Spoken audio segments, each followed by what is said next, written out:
Hey, welcome to the Bay Area Book Festival. I hope you've been enjoying it. If you were here yesterday, you heard these gentlemen talking about Nordic noir, or otherwise known as the Nordic crime wave. That was how it was described yesterday.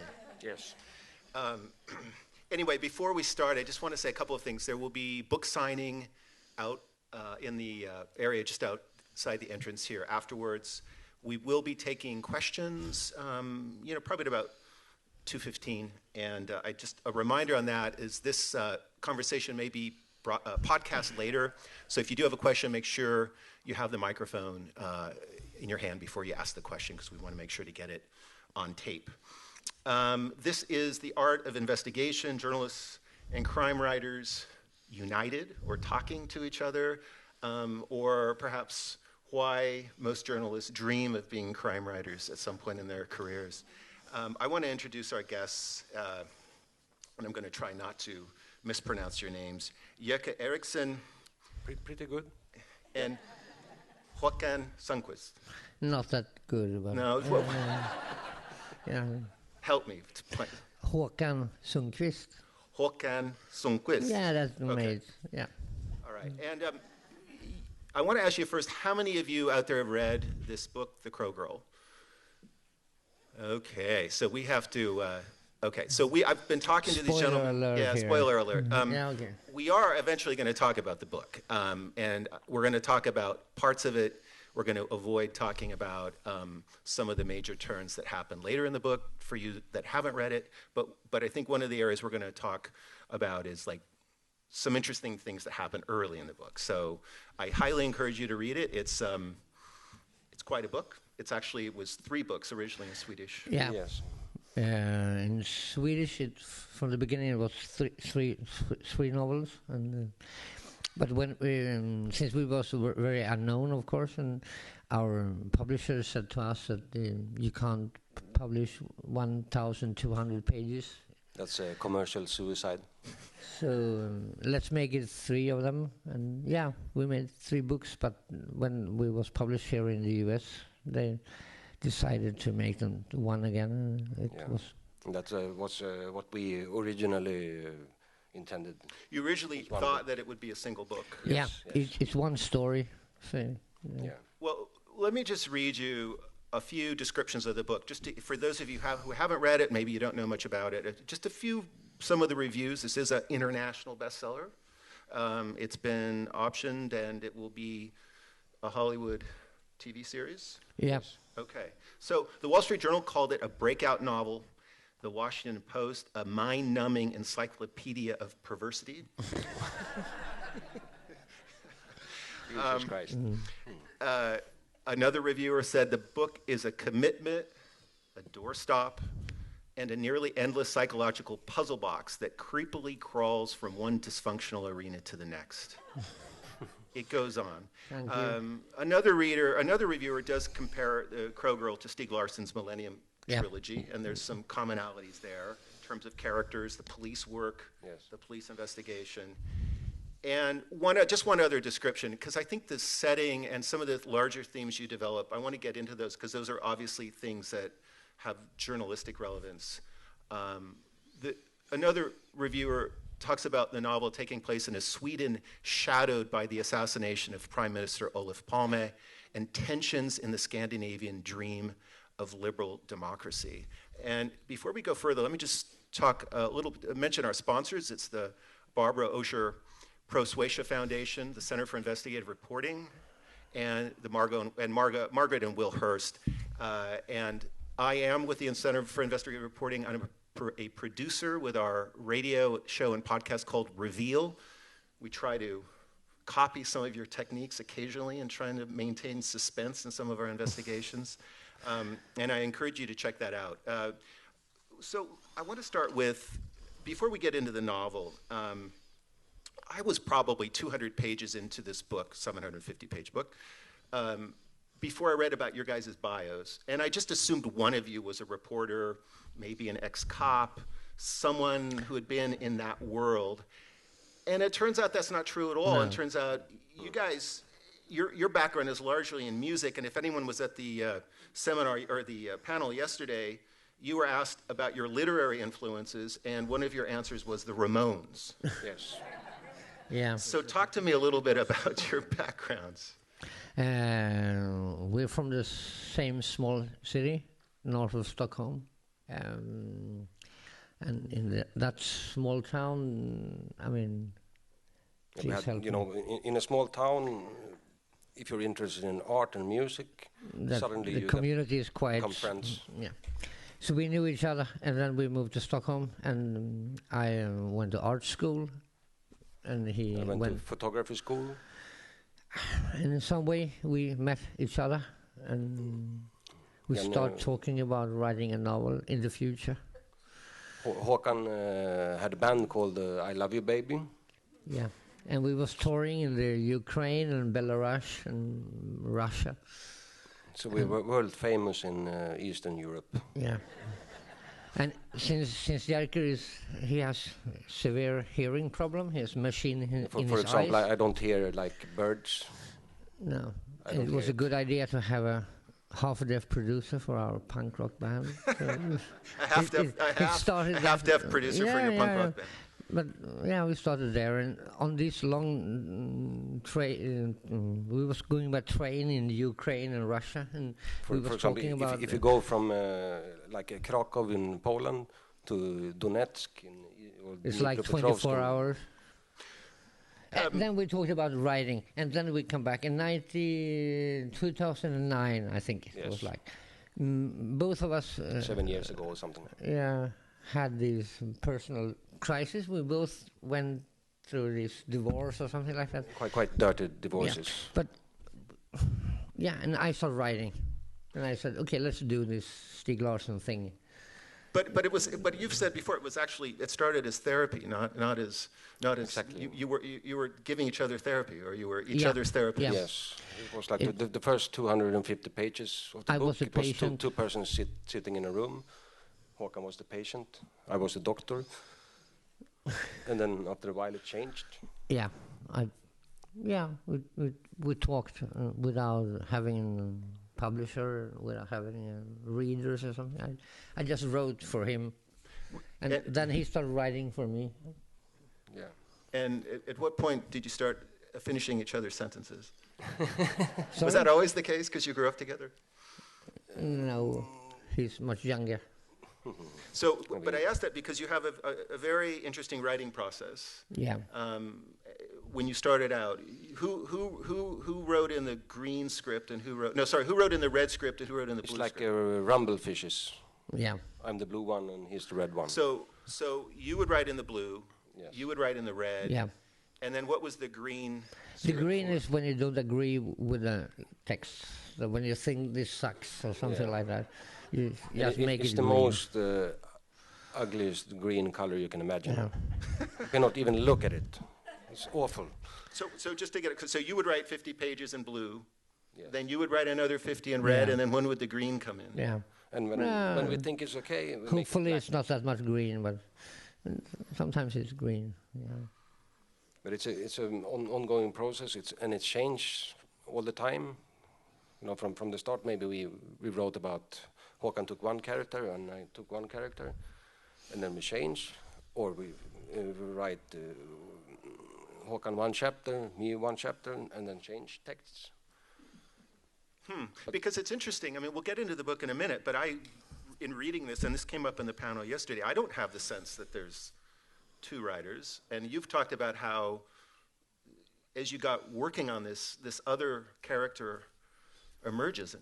Yes, it's in a way that because we are very different as writers from the start. I write very academic. He used to like semicolon and things like that. I hate them and we fight about them. But we have to find a common way to write, and that's somewhere when there's a guy popping up in between us, which is it's not Håkan, it's not me. It's Eric. It's the one who we can blame for mistakes. Yeah, but he's much more self-confident than we are. Yeah. Well, he's a better writer. But he's handsome. Yeah, he's looking very good. Yeah. there's an interview that's posted online with you guys, and they have images of some of your original texts where you see the different colored script. So, big picture, we're talking about journalism and crime fiction, and I joke about journalists dreaming of being crime writers, but you know, when you think of the things you guys can do without real documents or real facts, it's kind of cool, actually. I wish I've had that sometimes. But I think one of the things that distinguishes investigative reporting, or certainly we focus on more, is our mission. It's like mission-driven. In the case of the Center for Investigative Reporting, our mission talks about sparking action, improving lives, and protecting our democracy. You guys have talked about using crime novels as a filter and a platform. You're not journalists, but there seems like a commonality there. I mean, there's clearly issues you want to get out there, child abuse, sexual abuse, issues of refugees. Yes. But how important is that to you? It's the main point, I think. Yeah, but from the first, we haven't had the idea to write a novel from the start. We just wrote for each other. And we didn't have a publishing house, we didn't have nothing. We just started writing and so we realized that we needed something to make, you know, the story goes on. And we was very angry, because we had a lot of friends, female friends, and they talked about how it was to be woman. And we said to each other that let's try to write about this. And well, please help me. You said about you wrote about things that scared you and made you angry. And scared and concerned us, but it wasn't for an audience. It was just for each other. But after 250 pages, we realized that the persons hadn't moved from the room, so we had to put a dead body and a police officer, and then suddenly we had this crime novel, but it wasn't from the beginning. So the first 250 pages were much more into the psychology. Yeah, exactly. Which this is heavy on psychology. We'll get into that a little bit with one of the characters. Okay. So there was no action for 250 pages. No, you realized that you had to two people sitting in a room being angry. And even right now we have, the Polish translator, and this is like 10th language, it's translated. He said, does Swedish police officer fly? And we said, why? Yeah, because he sit down in a sofa and get up from a chair. So there's a lot of mistakes in the books. Yeah, it's a lot about trial and error when we write, because we have the main idea for the book. It was written on half of this paper on a pub. Oh, like on a cocktail napkin? Or yeah. Yes. That was the whole plot. Yeah. And that was 1,200 pages. Yeah. We are very bad at, planning writing the books. We didn't know who was the killer or anything until, the last 10%. You said that yesterday, and the other writers on the panel sort of agreed with you. I can't imagine that. You didn't know who the perpetrator of But we had to rewrite the novel, of course, because then we realized, okay, this is the killer. Then we have to rewrite everything. So it's not actually very plot-driven. It's more character-driven. Mm-hmm. It's not who done it. It's more why done it. So. Right. And. I mean, I have to say, if I were in the Swedish Tourism Board trying to get people to come to Stockholm, I wouldn't want people reading this book. Why? Well, because it's scary. But no, your portrait of Stockholm is interesting and partly rooted in reality. And I want to ask you about one of the influences in the book, which was you reading media accounts of refugees coming to Sweden and then disappearing. Talk a little bit about that. It was the same time when we started to write. There was, I think, within 1 year, 100 kids from China came to Stockholm. They had the same story. They had one passport, one cell phone, and $50. And they go to the migration office in Stockholm. and everyone disappear within 24 hours. Nobody knows where they are. That's inspired us to start writing about it. Some of the characters, yeah. So it was revealed, like in... Yeah, and you have a character from China. We won't say much more than that. But you have people pop up from Bosnia. One of the forensic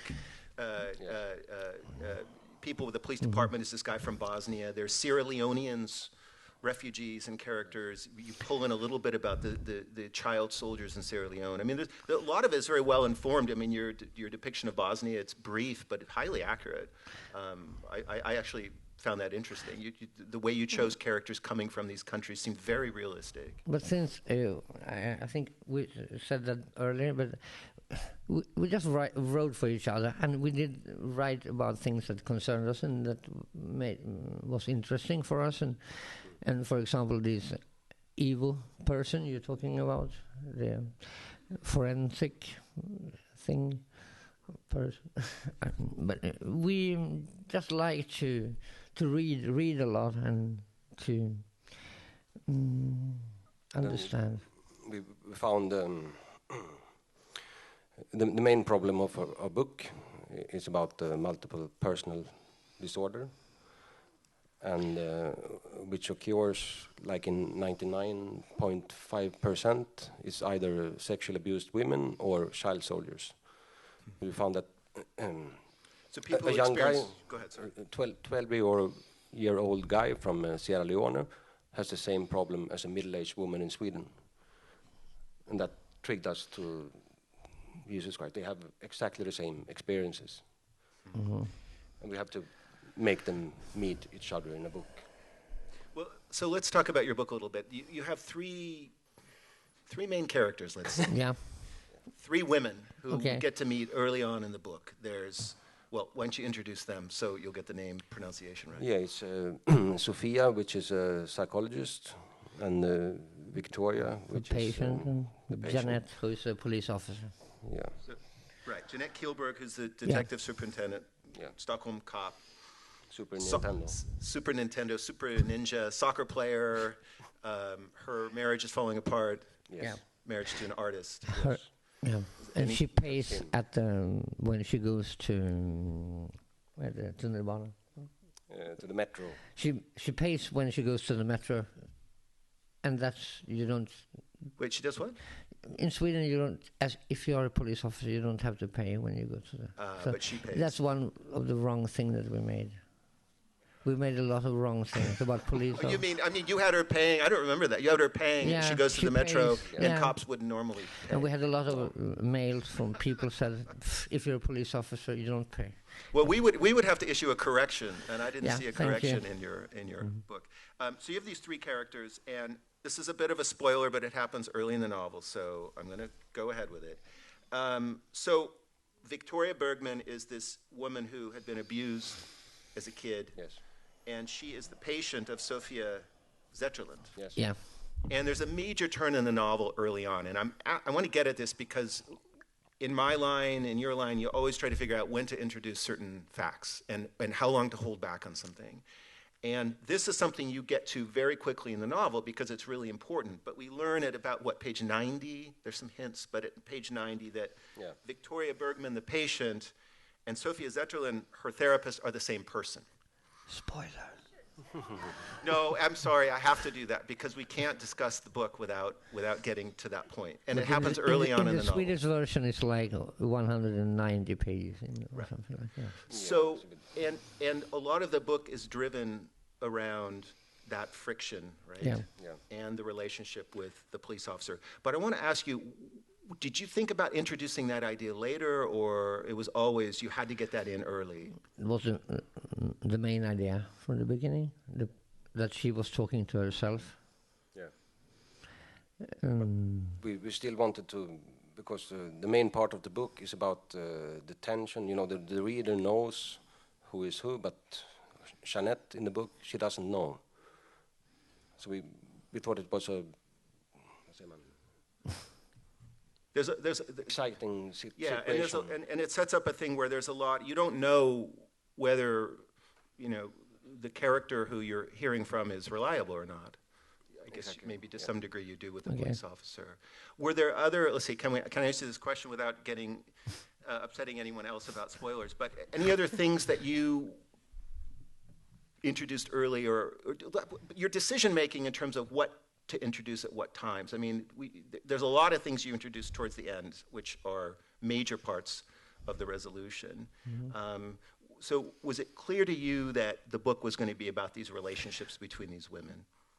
Yeah, I think so. Yeah. But we also, in some way, we realized during the writing process that it was very fun if you have a character that is female, and if you 200 pages later you change the person to male, suddenly the person it's much more. What the fuck We are do you say? pretty much into experiments when it comes to that. So For when you example, cha- Jeanette was from the start, she was a man called Lars. Yeah. In an earlier draft? Yeah, and we just changed the name. just to challenge each other. And each actually other. it works. So whose idea was that, to change the detective into a female? I'm the sick person, so I did that kind of. But we have also tried to put Mordor, you know, the Lord of the Ring thing. So we changed every name to Frodo and Gandalf. And it Stockholm worked in was some way, Mordor. but Really funny. yeah, it was a good story, but not a crime story. But I think it's important that the main characters are women. I think given the genre, given the violence in this book that's against kids, don't but you also think against that, women. Vad fan säger man då? Sorry. But the gender is some kind of a...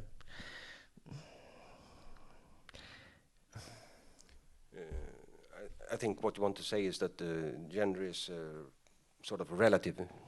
You know, you have a mind, and I think maybe you have more in common. Maybe I have more in common with a middle-aged woman than a man in his 20s or something. And that's why it's much more interesting when you change gender in the novel, and we... And then when it comes to the victims in our novels are mostly women, but also children. And that was an idea that was pretty important, because it's always, you know, those on the top that beating down. Right. And there's corruption that you get at, which we as investigative reporters certainly try to delve into. I mean, official corruption.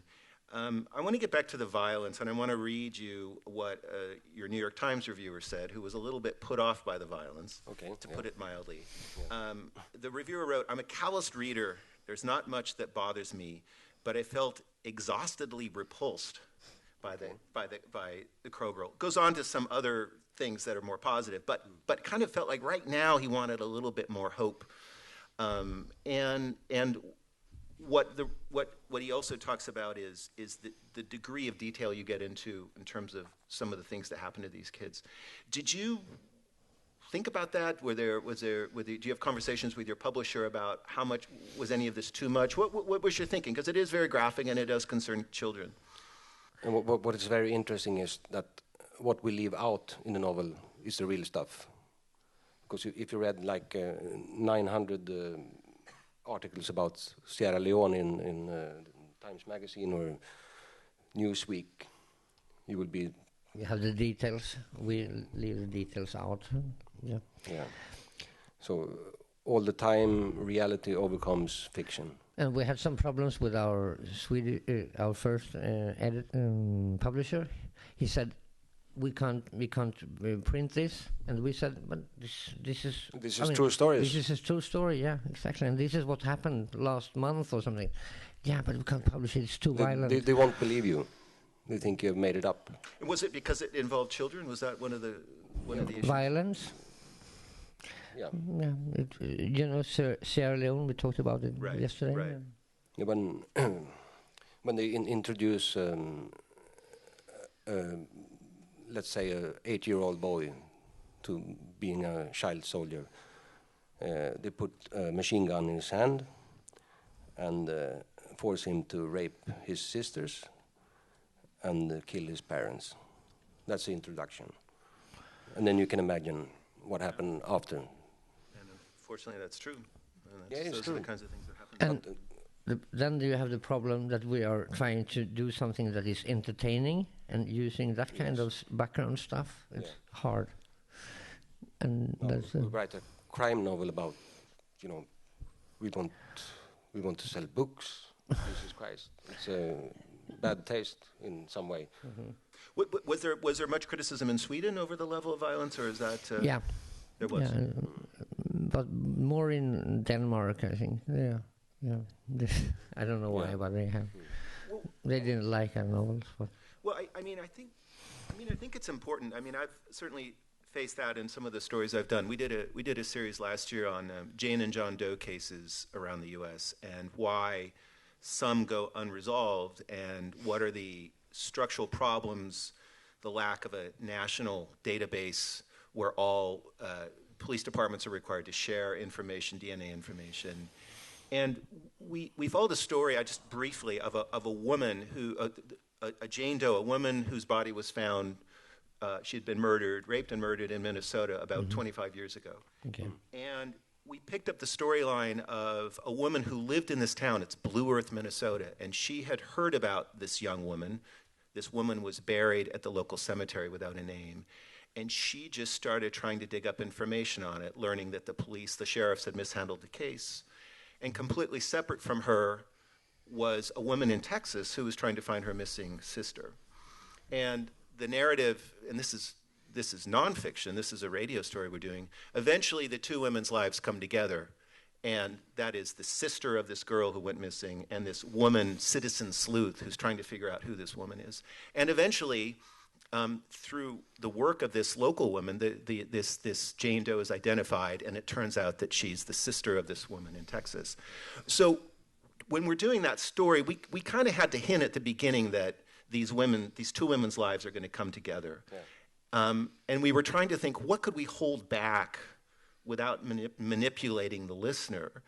And what we held back to the end was that the woman whose sister had disappeared, this woman in Texas, she finds out that this unidentified Jane Doe in Minnesota is her sister.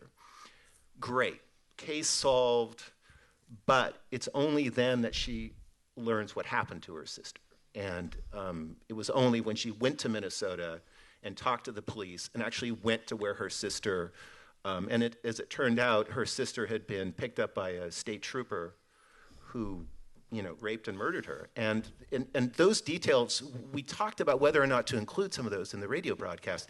And we decided it was really important because this was the experience that this sister went through. And it's what a lot of people do who are relatives of the missing. If they're found dead, they want to know what happened to them. It's really important, at least for this woman, it was important to find out in detail. Yeah. So, I think those kind of details are really important. It's not gratuitous, at least in journalism. It can seem that way depending on on how you handle it. But back to the point, one, as a journalist, does have to be careful with what you withhold from a reader or a listener, because it is really easy to manipulate people by withholding facts. Yeah. And I don't know if that's something that you guys thought about much in your process. I mean, you have to, for the reader, you just have to keep track of all the characters. I mean, that's certainly one of the things that's a challenge. As I tried to live from the beginning, we didn't. It wasn't supposed to be a novel. We wrote to each other, so we only wrote very personal stuff, and we had getting personal in the process of the writing the second novel that is in the middle part of this Kraugel. I wrote the scene where there's a person who's committed suicide, and exactly at the same time Jerker's sister did exactly the same thing. So reality and what we was written was sometimes very, very, very connected. How was that dealing? It was hard. It was very, very hard. Yeah. Of course. So you wrote that section, and then I took wrote a look at it. And and then my sister hung herself in a tie. Exactly the same I've been written.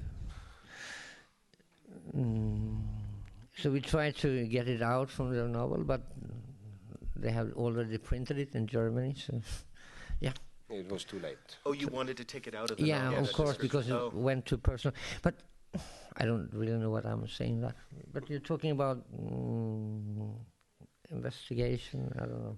Yeah, and also what I think we're after is what's the effect of a crime? Effect. Yeah. Yeah. What happened to people that been, like if your daughter is raped or murdered or anything, but what happens to you and what happened to the whole of your family and. Yeah, I mean, it's like rings on water. Webs of lives affected by that, and you guys go into a lot of that. I mean, there's lots of tangled webs of people who are affected by these things. Yeah. You mentioned something that was interesting to me. When talk about reading your novel in English. Oh yeah. What was that like? Did it feel like all of a sudden it wasn't? Oh, it was really beautiful. Yeah. The first time when you can read your own text in another language. We are not very good at French or German. We can read a little, but when you read it in English, it was suddenly like poetry, and it was so much better. Yeah. A better author. Yeah, and we had also our translator's name is Neil Smith. He's from England. Neil Smith, who's done a lot of Scandinavian. Yeah, he's very good. Yeah, and he's very serious. So he had been visiting us, and we have touring him around where the books are. Showing him this is the house where they da-da-da. This is the place where. So it was like 4 or 5 times he visited us. Oh, you took him to some of these locations? Yeah, he's very serious. As he was translating the book? Yeah. Yes. And he has also a very exciting technique when he translates books. He translates directly from Swedish to English. So if there's a very Swedish joke, he translates it directly. Yeah, and he doesn't read the books. I mean, he translates as long as he reads it. He doesn't know how it's going to end or something. No. It sounds like that's the way you guys write, though. You don't. Yeah, in some way. Not real, but he did like this 1,200 pages. He did in a couple of weeks or something. Yeah, it was very fast. The first version of the translation. Wow. Because he says that he wants to feel when he translates. That's why he doesn't plan his translating. He wants to be, as exhausted as a reader. Well, so when you read the book, you'll see a lot of these chapters are very short. And that's some Ramones influence that you guys. Yeah, it's Ramones. Explain that again. You wanted each chapter to be the same length as a Ramones song. Was that it? Yeah, there's no no drum solos, no guitar solos. It's only pure punk rock. But it isn't true, because it was, I think, the last week before we sent the manuscript to our publisher. It was more like a traditional novel with quite long chapters. But we were sitting there and saying, this is not our story. Why don't we... We needed some to refresh it. Yeah, some way. And when people leave a room or something, let's change chapter. Make them short. Yeah. And take away every unnecessary words, unnecessary scenes, everything that's unnecessary. I think we took away like 7,000 words from the book without notice. So... And it moves along. I mean, and so that was in the Swedish version. In other words, the Swedish version also had these shorter chapters. Yeah. That wasn't very much. And we had the idea of maximum 3 minutes reading a chapter, like a punk song. Yeah. You read no more than 3 minutes, maybe 15 or something. Yeah. But and no long sentences. The content can be complicated, but not the presentation.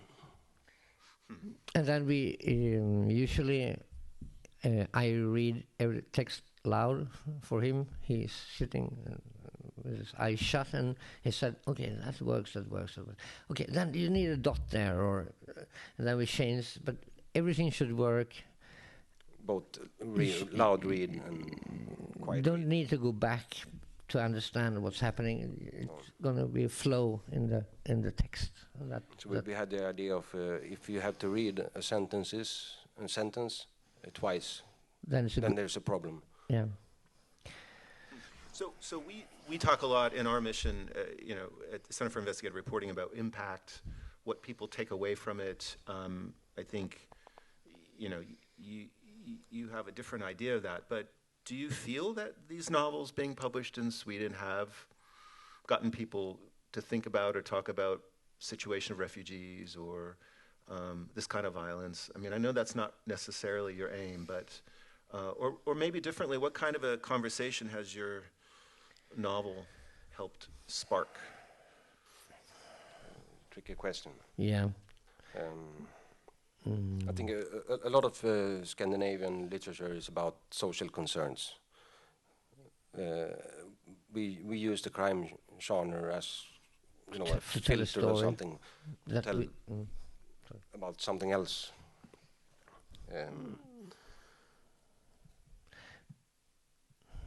Ja, vad ska man säga? Jag vet inte. Yeah, but So you've published in Swedish another novel, yeah, a separate fourth from this novel. trilogy. How is it? What does it have in common, and how is it different from this novel? Suddenly, we had an audience. It was very hard to write that novel, of course. From the start, we only write for each other, but at that moment, we had a lot of other readers and so on. So the topics were, Pretty dark again. yeah, but It's about black metal and suicide.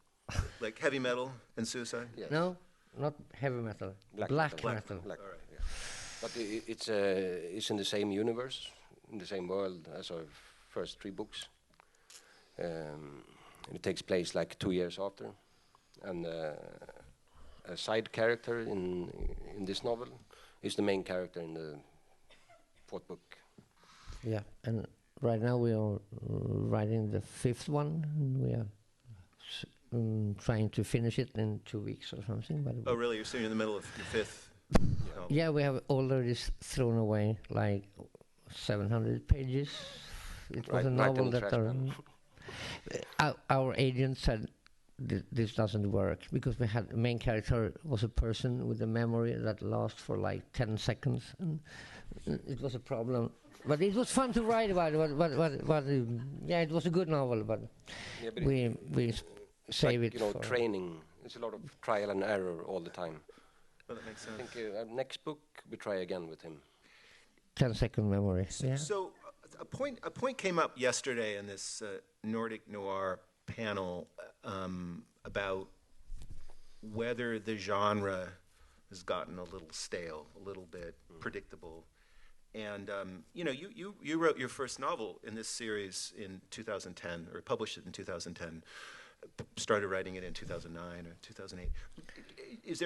Have you moved on? I mean, how have you changed? Have you changed in your style? Do you feel that there's things you were doing that, apart from some of your mistakes, that you're not doing now? Or how has your style evolved? And more broadly, what about this, you know, Scandinavian crime genre? Is it gotten a little tired?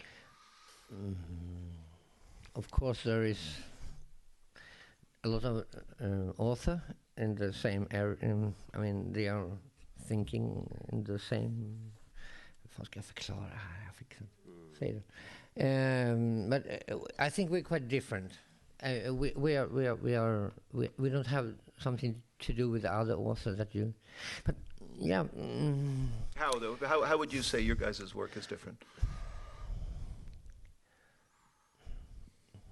Of course, there is a style, and there is a. And they call it like the Nordic style, and but we don't know what they mean. No.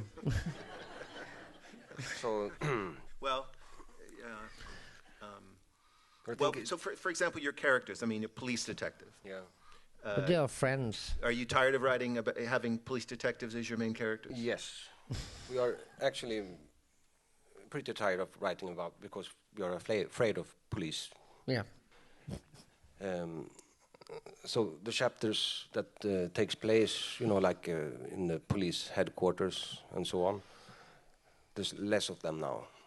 Now we move to other places, and there's not much police work. There's more focus on the thriller aspect of the book. You mean you're afraid of police, or you feel like you want to have a more critical distance? You don't want them to be your hero.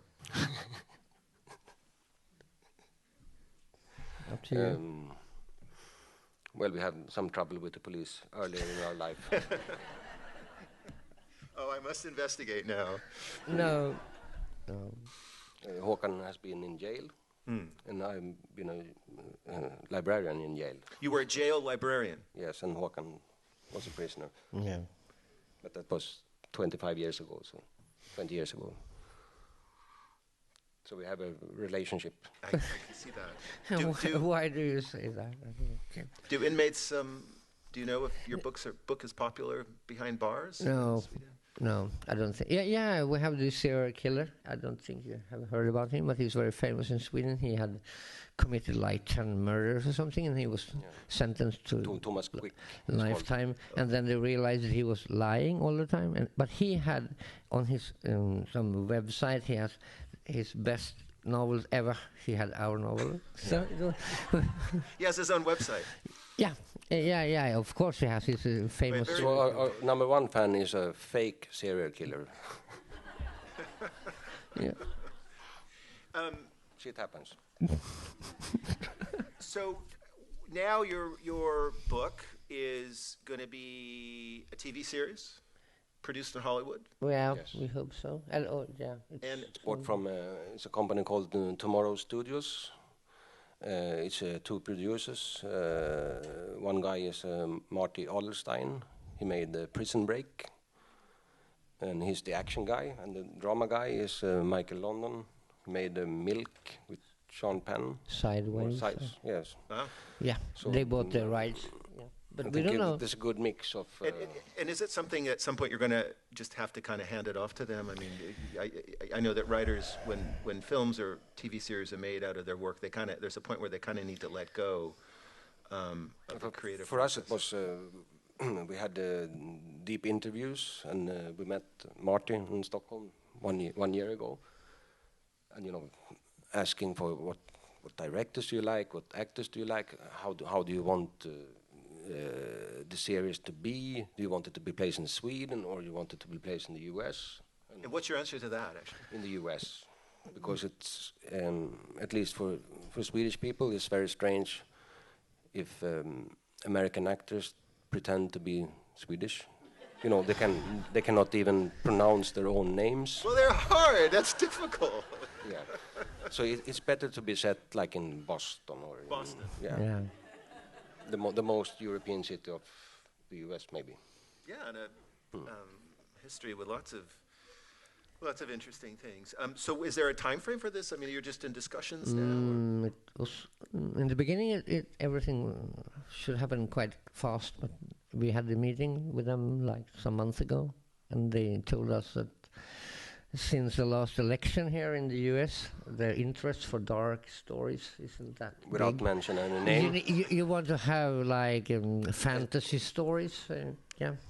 They said we're going to slow it down. They said, yeah. That's funny because your New York Times reviewer actually said the same thing, that in an American context, people want a little bit more hope than. Yeah, they what's in your told book. us that's the same. So, is that something you'll have to deal with, or? It's not our thing, but yeah. Okay, of course we was a bit disappointed because we hoped that it should be faster, but yeah, we'll see. Well, I mean, again, I won't say anything, but there is some hope at the end of your novel, actually. It's not completely dark.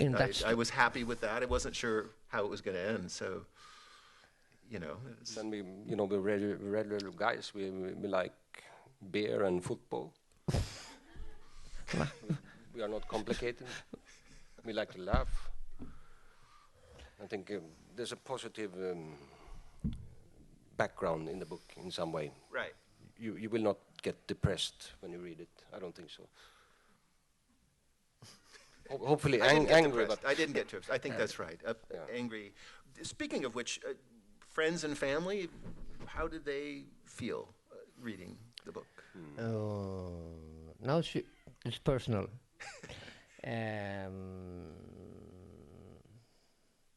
Very My personal. parents they have read some of the books, but they realize that they are named in it, so they said, okay, I'm not going to read it. So. And in his case, it's different. He has nice parents, so they said, okay, we know that it's not us who is mentioned here. So. People tend to, even if there's a fiction, people tend to believe that, oh, this is reality. So my mother, for example, she got phone calls from north of Sweden, from old friends that were so worried about, is there a problem with your father? It's fiction, for God's sake. He has a bad friend. So yeah. So I kind of touched on this earlier, but I think that with reporters, I mean, we especially investigative reporters have a complicated relationship with the police. The police are able to do things that we can't or have to really fight, like getting documents, getting access to information. And, you go into that a lot, obviously, with, Do you think? What?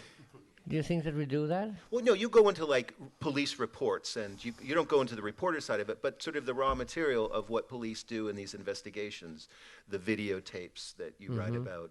I mean, those are raw material that we try to get our hands on as well, but we're not the police, and that's frustrating because we often have to file, Freedom of Information Act requests, and we have to fight for that information.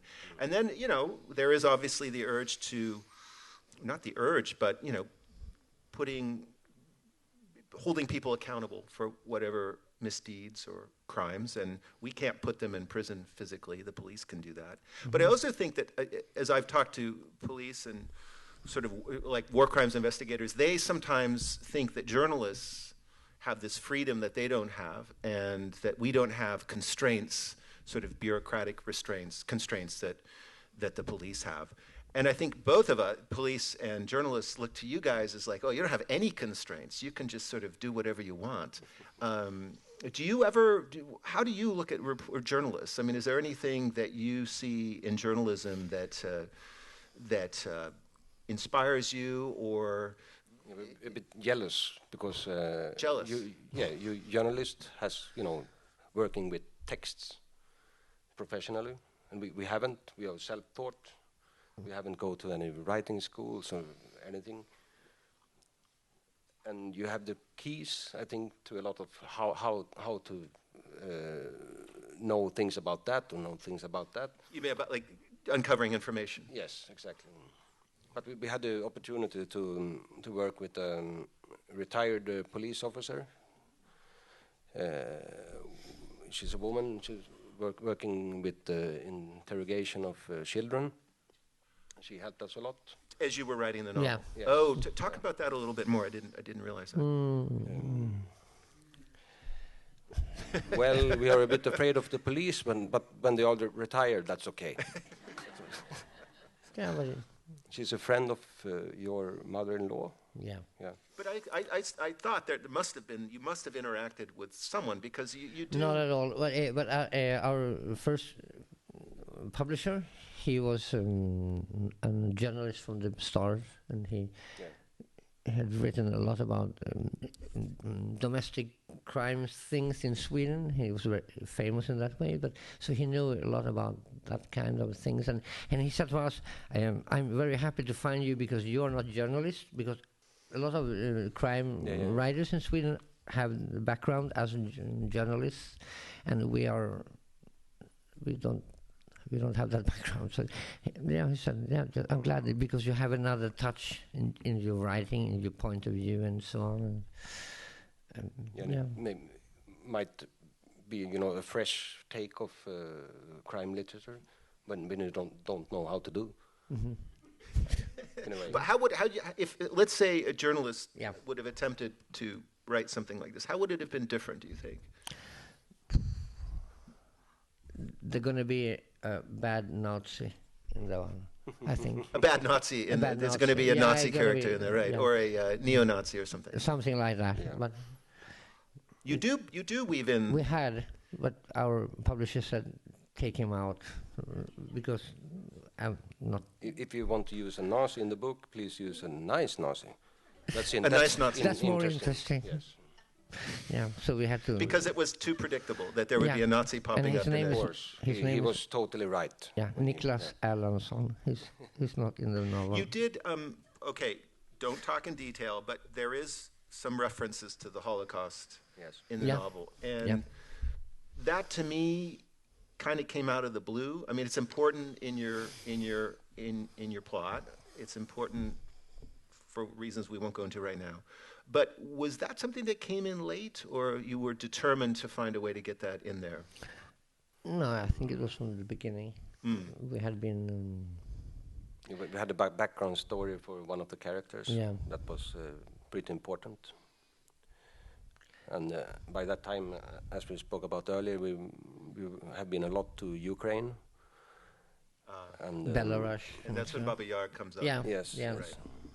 So Exactly. We've been there. It's quite special. And given your travels, your new novel get into Eastern Europe more, or takes place in Sweden? yeah, it takes place in Sweden. Yeah. The new one, yes. And Africa and Southern Europe and Yeah, of course. Germany and yeah. So I want to get to questions in just a sec. Just one last question about Stockholm today. Okay. I mean, I know you guys didn't grow up in Stockholm, but you were there by I grew up teens. there. He doesn't, but And I mean, I know it's part of just the genre of getting a sense of something out of control, some kind of dark forces on the march, things you can't see. But you do sketch. I do get a sense of a place that there's something not right, and there's refugees that are sort of untethered lives disappearing. How is Stockholm different than what it was for you guys 20 or 30 years ago? I think Stockholm is maybe one of the most friendly cities in the world. So, I mean, this is fiction that we are writing, But you are tapping into social issues that are real. It's about. I think the question is bigger because it's about Swedish politics. It's about Swedish schools. It's about, for example, when we grew up in the 70s and the 80s, we had the best schools in the world. As a kid, you can play music, you can play theater, you put a lot of money and energy into culture, and now we are number 26 in Europe. Our schools has gone like this. so of course there's a change, but yeah. And what about the issue of migration? So I remember going to Sweden 20 years ago. I had been covering the war in Bosnia. Like in the 90s. Yeah, mid-90s. And I had a couple of friends who I knew from Sarajevo. He was a Serb, she was a Muslim. They had no future in a divided Bosnia. They were able to get to Sweden and get asylum, and I was visiting them. And I was at the passport check. Yeah. And the officer asked me what I was doing. I said I was a reporter visiting some Bosnian friends. He looked at me and said, "We don't want them here." This is 20 years ago. Yeah. And I'm not, I mean, I don't want to go into politics here, but this refugee situation in the last few years has really put a lot of pressure, obviously in Germany, but also in Sweden. Sweden's welcomed a lot of refugees, I think more proportionally than any other European country other than Germany. We have a city south of Stockholm, Södertälje, who took more refugees than the whole of the United States. And this is a city with 60,000 inhabitants. Wow. Yeah. So Barack Obama actually said something about it. I don't remember exactly what he said, but of course it's. So they're being welcomed, but there's also pressures. I mean that there's you a problem in some way, yeah. But the problem is how to solve. And it's interesting how it changed, because the Swedish Prime Minister said, "Refugees welcome, please come." 6 months later, he says, "Don't come." Yeah. Right. So it's. But in your novel, these are a class of people who are exploited. These are people who are invisible, whose sufferings are invisible. Yeah. I mean, that's very powerful in your book, and there's some truth to that. Yeah, it's a human trafficking. When you are, let's say, a child from Nigeria or from China, you are in many ways invisible in Sweden. It's scary. Okay, so lastly, you're working on a new novel, Yep. and you're you say you're finishing it in a couple weeks. or the first draft? Is it still? Well, hold on, wait. Let me ask it this way: is it still in the blue and the red, or have you converted it all to black script? Some of it is black, but some of it is green also. Yeah. A lot of it. A lot of it is blue. He's cleaning up after me now. Yeah, taking away the semicolons and so on. He's very angry at the moment. No, it's okay. But it's about It's actually also about migration. There's a migration story about the girl from Nigeria. Nigeria. Yes. Yeah. Coming to Sweden. Yes. Yeah. And she has exactly the same background as a Swedish girl, and they become best friends. Mm-hmm. But they have very different. The story is very different, but it's the same. But I mean. Yeah. You mean I see. One is white trash north of Stockholm, north of Sweden, and one is refugee from Nigeria. But the story is almost the same, but it's very different in some way. But yeah. Okay, great. Well, let's if you have some questions, we do have a microphone, and we want to make sure that we get you on mic because this is being recorded. So, fire away. Any questions for these two authors? Anyone out there? Okay. Hi, I was just wondering if you're still playing music, and even if not, in the beginning when you started writing, how this influenced your music and your lyrics, if you were also writing lyrics, and so on. I am interested in music because I'm a musician, and he is a collector of music. He has one of Northern Europe's biggest vinyl collection. Yeah, not really. 15,000. I don't know, but music, and as I think we said before, we try to.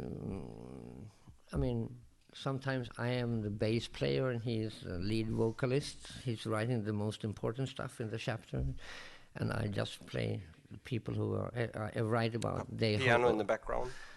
Open a door, or and the wind is coming, or something like that.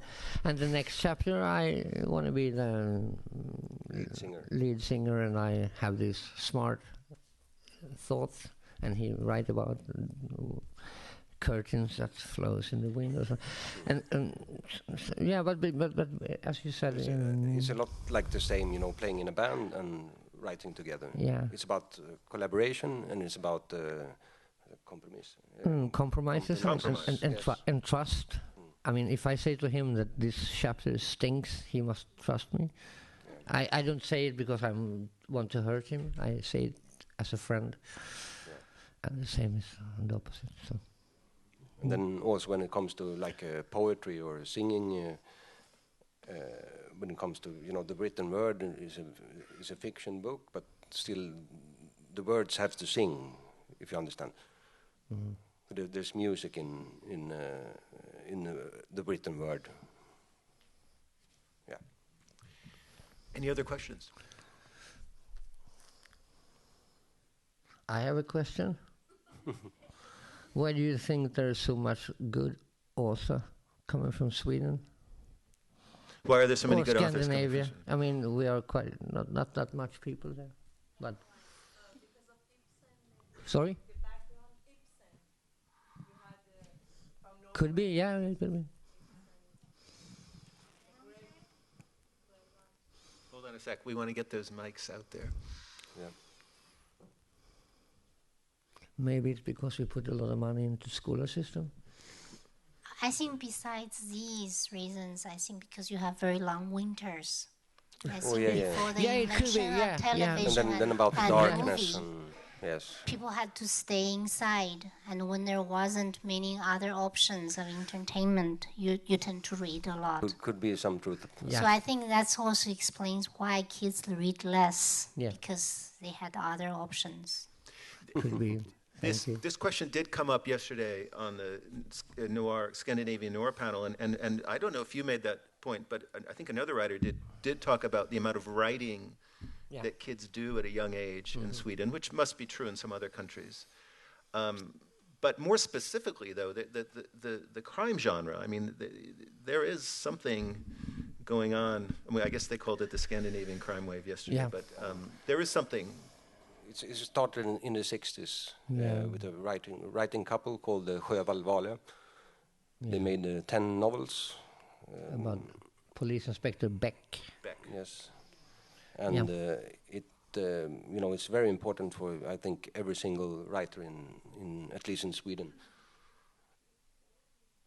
because of this way of telling a story, but also telling about society right now. Social concerns, absolutely. I think we have another question over there.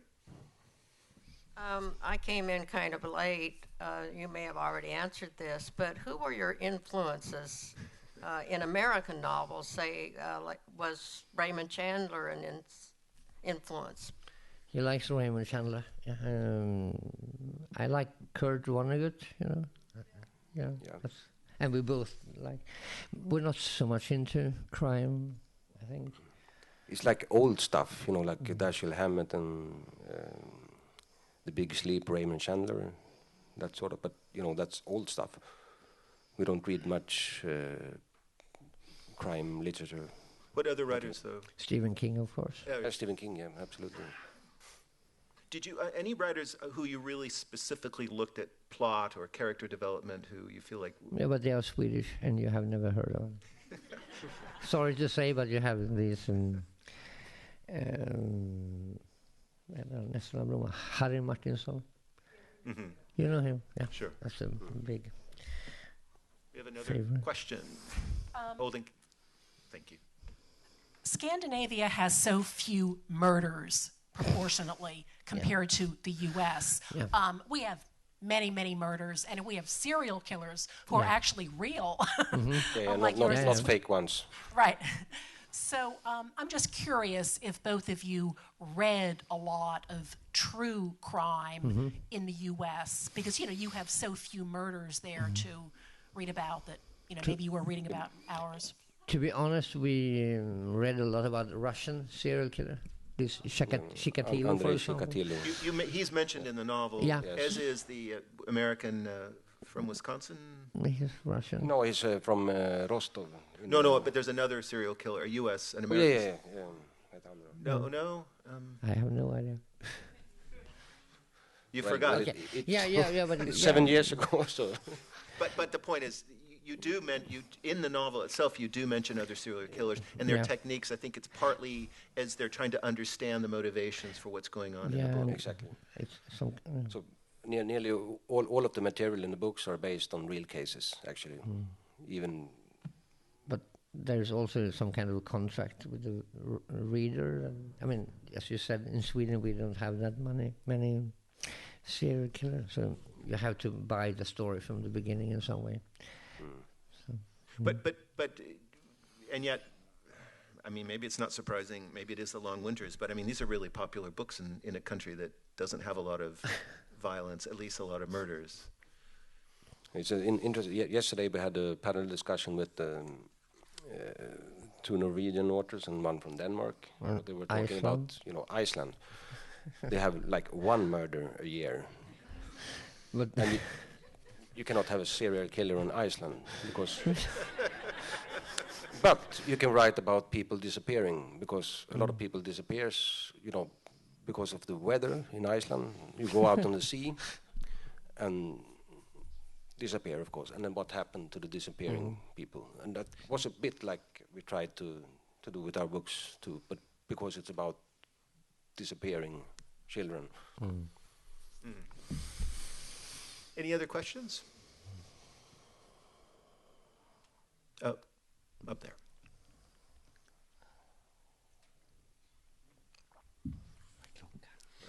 Since you wrote about the horrible things in human society and you dedicate your life to it, do you feel your writing has made the world even slightly better? No, of course not.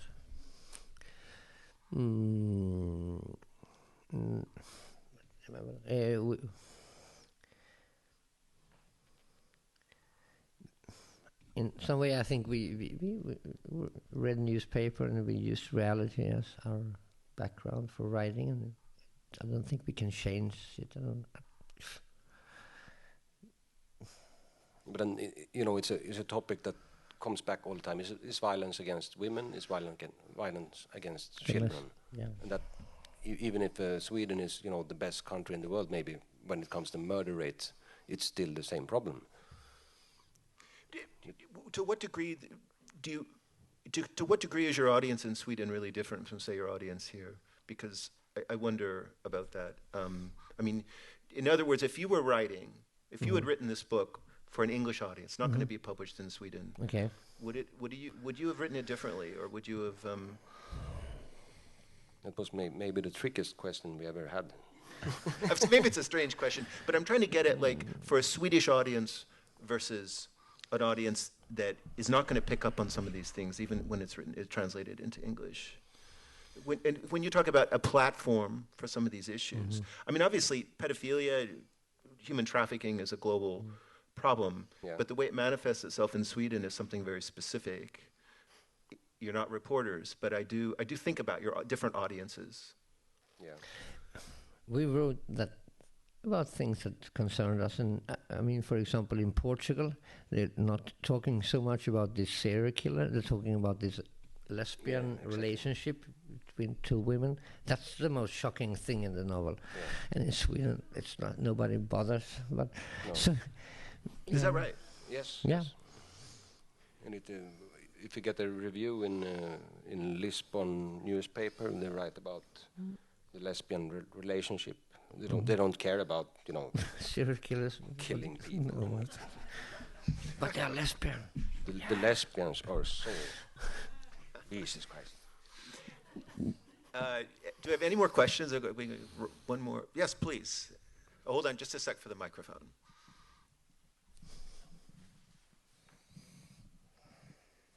I have two a statement and a question. The question is, I learned a couple of years ago here at this book fair that when you write a book, we don't get it until about 5 or 6 years later, right? Is that correct, more or less? In our case, it's correct in some way. Yeah, that's what. And I wonder what it's like for you to come here and talk to us who have just received your publication. And it's brand new to us, and you must be horribly bored with it. Yeah, we are. You are bored. You look like you're bored. Yeah. In some cases, you forgot the name of some characters. It's 6 years ago. Yeah. But it's very convenient that it's one novel here, because in some countries there are still 3. Oh, okay. And when you come there and you don't really know if it's the first, the second, or the third. Oh, that's a serious spoiler. Yeah, it happened in Norway. Issue, right? Yeah. Talking about the wrong book. We thought that we were talking about the second, and we was there for the. Yeah, so we spoiled. Håkan made a real big spoiler in Norway. Yeah, 200 person was totally quiet and said. And librarians, read books. So. Yeah. You killed that person? Yeah. But I wanted was totally quiet. Yeah. So, but it's a bit. No, it's fun, of course. I mean. Okay, but I want to say that I feel like it was a wonderful book, and I came here with the biggest question being, how in the world could two people who never wrote a book before write such an amazing book? Frankly, I'm going to leave without that answered, and that's okay. That's absolutely okay. But it was a wonderful book. I have to tell you. Thank you. It took us 4 months first, and then we worked for 2 years or something like that. Yeah, it took me. I devoted my life for 5 days to reading your book. But it's true. There is. I detect. I mean, you guys knew each other really well. Yeah. Beforehand, you had been involved in a creative process in music, which you talked about, and you had this relationship that seemed ready for this strange writing process you have, although I guess not unique. You didn't have to be afraid of each other. No. I can be totally open to Håkan. Yeah. So. And that's the main point, I think. If you're honest, you try to be honest at least, and you are that with your best friend. That's a good start. That's a very positive note to leave on too. So, I want to thank you guys for coming in. It's really... And I want to remind you that books will be signed out in the lobby here. And also, I just want to thank our sponsors again, the Barbara Osher Pro Suecia Foundation, the Center for Investigative Reporting, and their podcast, Broadcast Reveal, and also to Margaret and Will Hurst. Tack så mycket.